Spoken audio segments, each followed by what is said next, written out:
안녕하십니까. 실버똑TV입니다. 정말 오래간만입니다. 제가 결코 웃을 수 없는 상황이지만 그래도 너무 궁금해 하시는 분들이 많아서 오래간만에 찾아뵙습니다. 편안하신가요? 저희는 화이자 백신 두 번째 2차까지 다 마쳤고요. 자랑스러운 접종 확인서를 제가 프사에 올려놨습니다. 얼마나 대단한 일을 했을까요? 그동안에 마음 졸이며 혹시나 한 분이 누군가가 코로나 확진이 되지 않으려나, 정말 이 센터를 운영하는 운영자 입장에서는 굉장한 긴장과 또 불안, 초조의 시간을 보냈던 것 같습니다. 이제는 저희 어르신 전원이 다 2차 접종까지 마쳤고요. 계속 오시는 어르신들도 확인하고 이제 모시고자 합니다. 제가 며칠 전에 동영상을 하나 올렸는데, 요즘 요양원에 계신 부모님을 두신 분들은 어떻게 부모님을 뵐까요? 대면 접촉이 안 되다 보니까 어떤 그 유리칸 막을 사이로 이제 이렇게 뵙게 되고, 또 위중한 상태까지 오게 된 저희 친정 어머니로서는 어떠한 상황인지를 모르니까 담당 간호사와 또 통화를 하면서 계속 대화를 진행했지만 정말 도저히 아까운 시간들이 흐르고 있더라고요. 그래서 제가 이제 생각해낸 게, 뒤늦게 저희 어머니는 예수님을 영접했습니다. 그래서 이제 아마도 이 마지막이 아닐까 싶은 생각에 뭔가를 전하고 싶은데 전할 수가 없어서 제가 동영상을 찍었어요. 저희 어머니한테. 그리고 기도도 이제 해서 이제 올려드리려고 했는데, 짧게 찍으려고 했는데 얘기를 시작하다 보니까 길어지더라고요. 그래서 카톡으로 올리려고 했는데, 그 요양원의 담당 폰에 카톡으로 올리려고 했는데 너무 길어서 용량이 커서 초과돼서 그냥 제가 유튜브에 얼른 올려서 들려드린 다음에 지우려고 그렇게 했는데, 그동안에 몇 분이 보셔가지고 놀래가지고 전화도 하셨더라고요. 어머니 돌아가셨냐고요. 아직 잘 계시고요. 인내의 시간인 것 같아요. 한 부모님이 가시기까지 누구나 다, 사람은 누구나 가시는 과정이 다 달라요. 환경, 그리고 상황, 몸의 상태. 그래서 언제 우리는 그 시와 때를 모르잖아요. 물론 의학적인 근거로 말씀하시는 선생님들도 계시겠지만 제가 판단하기에는 얼마 남지 않으신 것 같더라고요. 그래서 그렇게 이제 너무너무 슬프더라고요. 정말 훌륭하게 저희를 키워주셨는데, 그래도 저희 잘 자랐잖아요. 부자이기보다는 사회적 양심으로 건전하게 살아온 인생이어서 저희 어머니께 늘 감사하고 그렇더라고요. 제가 그동안에 여러 가지 실패가 아닌 실수를 한 부분을 인정합니다. 저희 평가 점수를 좋은 점수는 아니에요. D라는 등급을 받았어요. 인정합니다. 그 확진자 거의 600명 될 때에 그때 그렇게 오셔서 하시게 돼서, 받게 돼서 저희도 당황했지만 어쨌건 무사히 잘 받았고요. 그 점수 가지고 이제 저희는 이제 경쟁력을 갖춰 나가야 한다고 생각합니다. 근데 정말 다행스럽게도 계속 전화가 오고 대기자분들이 계시고 한 거 보면 감사하고, 또 믿고 보내주시면 저희가 더 열심히 모셔야 되겠다 하는 생각에 저는 끊임없이 새로움을 추구합니다. 정말 열심히 준비한다고 했던 부분들은 인정받지 못한 부분도 있습니다. 그 평가라는 것이 하루에 이루어지는데 평가자에 따라서 많이 다르더라고요. 저희는 막 차에 대한 것도 굉장히 신경을 많이 써서 청소하고, 차를 완전 세차 뿐만 아니고 내부 청소, 스팀 청소 다, 그리고 차에 갖춰야 될 것들라던가 환경에 특별히 또 신경을 많이 썼는데, 그럼 참 참작되지 않은, 노력에 비해서 참작되지 않은 그런 부분들이 참 아쉬움이 남습니다. 그렇지만 또 3년 후에 또 있는 거니까 그때는 또 두 번 실수하면 안 되겠죠. 최근에 제가 가장 염려스러워하는 부분이 어떻게 무더운 여름을 준비하세요? 올여름에는 작년도 마찬가지지만 비가 많이 내렸죠. 장마가 길었죠. 51일이었나요? 3일이었나요? 근데 올해는 괜찮겠지. 그리고 올해는 덜 덥겠지. 우리는 이런 희망을 갖잖아요. 근데 사실은 그렇지 않거든요. 그래서 저희도 나름대로 올여름을 대비해서 차가 좀 시원하게 있어야 돼서 차 지붕 그 캐노피라고 하죠. 그것도 설치를 했고요.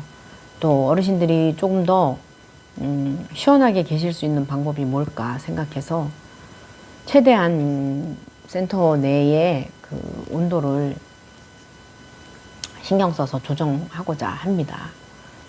그리고 또 어르신들의 이제 건강을 위해서는 또 어떻게 또 뭘 음식을 드려야 되며 또 거기에 따른 음료는 어떤 걸 드려야 될지 좀 더위를 피할 수 있는 방법을 생각하고요.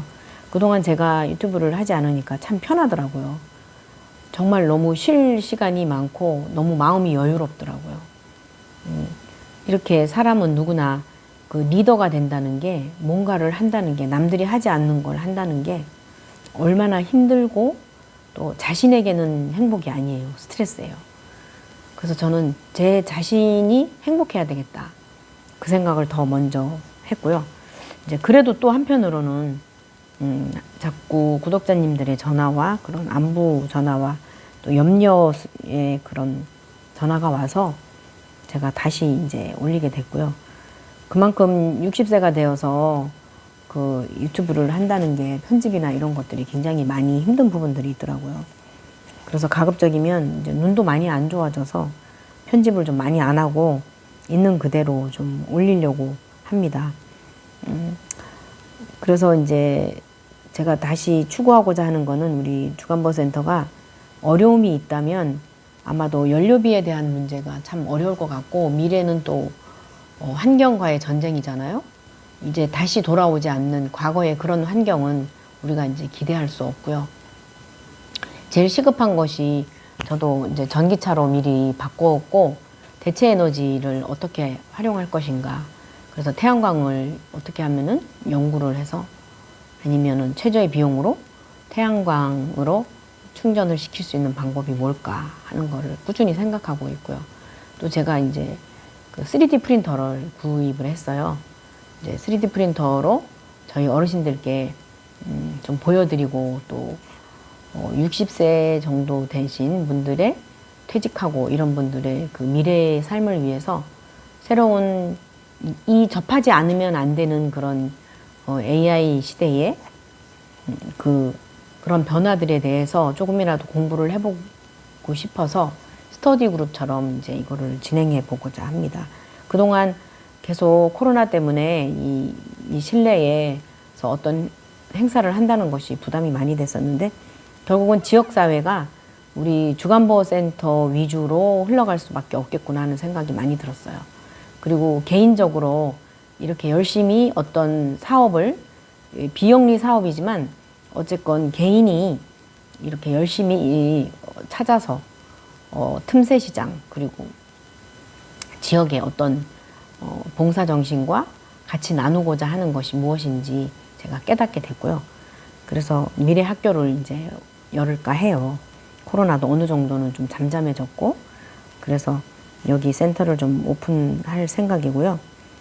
이제 앞으로 그 미래의 키워드는 제가 몇 가지를 말씀드리지만 변화하지 않고는 우리가 살아갈 수 없는 거예요. 마부가 처음에 그 자동차가 생겨서 런던 거리에 딱 이제 이렇게 출연했을 때 마부들이 그 자동차를 다 부셨다고 하잖아요. 그러니까 한 부류는 기존에 있는 그런 그 기존 방식으로 가고자 하지만 또 변화하는 그룹과 멈춰있는 그룹, 그리고 또 과거를 고집하는 그룹, 이 세 부류로 나눌 수 있을 거라 생각이 들어요. 근데 저는 어느 쪽에 속할 것인지는 이미 마음의 결정을 내렸고요. 그 전기차가 이제 자율주행이 되는 이유가 경유차나 이런 디젤차들은 섬세하지가 않고 전기는 굉장히 섬세하게 그 5G 정보들을 받아들여서 라이다로 이제 이렇게 읽어서 자율주행이 되는 것처럼 이제 거의 멀지 않았다고 생각해요. 저는 주간보센터에 제일 먼저 자율주행차를 근데 가격이 그렇게 비쌀 것 같지 않더라고요. 제가 1억 예상했는데 그렇게 라이다 가격이 뭐 거의 지금 하나당 거의 1,000만 원 하던 게 지금 20만 원대인가? 50만 원대인가 막 이렇게 내렸다고 해요. 그거 아마 한 대에 5개, 6개 정도 달리면 되지 않을까요? 좀 더 공부해야 되겠지만은 그래서 자율주행차를 이제 제가 도입을 할 거고요. 그리고 3D 프린터로 어쨌건 저도 모르지만 알아갈 계획으로 공부를 좀 할까 해요. 그리고 이제 드론도 역시 제가 하지 못하면 저희 자녀에게도 손주한테도 하라고. 손주가 훨씬 잘 만지더라고요. 저희가 막 실수했는데 손주가 딱 하니까 뜨더라고요. 그리고 이제 대체 에너지에 대한 거는 태양광으로 어쨌건 환경부에 이런 주간보센터나 이런 시설에 태양광 패널 좀 이렇게 무상 지원은 아니더라도 저렴하게 지원받을 수 있는 방법이 없나 하고 좀 계속 올려볼 예정이고요. 이제 AI과 이제 그리고 뭐 스마트 시대와 또 사물 인터넷에 대한 그런 것들을 계속적으로 제가 할 수는 없으니까 이런 것들은 구입을 해야 되겠죠. 그래서 저는 이제 어르신들의 그런 특성을 살려서 개개인마다 그 성향을 분석을 정확히 하고 그리고 약을 가급적이면 많이 안 드실 수 있는 방향으로 하려면은 최대한 그 어르신들의 기분을 좀 잘 맞춰드려야 될 것 같더라고요. 우리 센터가 자존심이 있어요. 그 얼마나 어르신들께 서비스를 어르신들을 졸도시키고 보호자님을 졸도시키는 서비스를 좀 하고 싶어요. 그 정도로. 그래서 아낌없이 저희 시설에 투자할 생각입니다. 돈이 생기면 생기는 대로. 그래서 제가 3D 프린터 샀다니까요. 거금을 주고. 어쩌면 거금이 아닐지도 모르지만 우리 형편상 거금이라고 생각합니다. 어르신들께 보여드리고 싶어서요.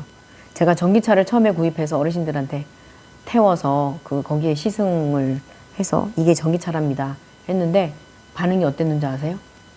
전혀 없어요. 그래도 저는 냄새 안 나고 조용하고 안락한 승차감이 되게 좋거든요. 그래서 모시게 된 것에 자부심을 느끼고요. 어쨌건 최대한 올 여름을 슬기롭게, 지혜롭게, 건강하게 잘 지내실 수 있도록 최선을 다하겠습니다. 오늘도 시청해주신 여러분 감사하고요. 건강하세요. 바람입니다. 네, 정말 감사합니다. 안녕히 계세요.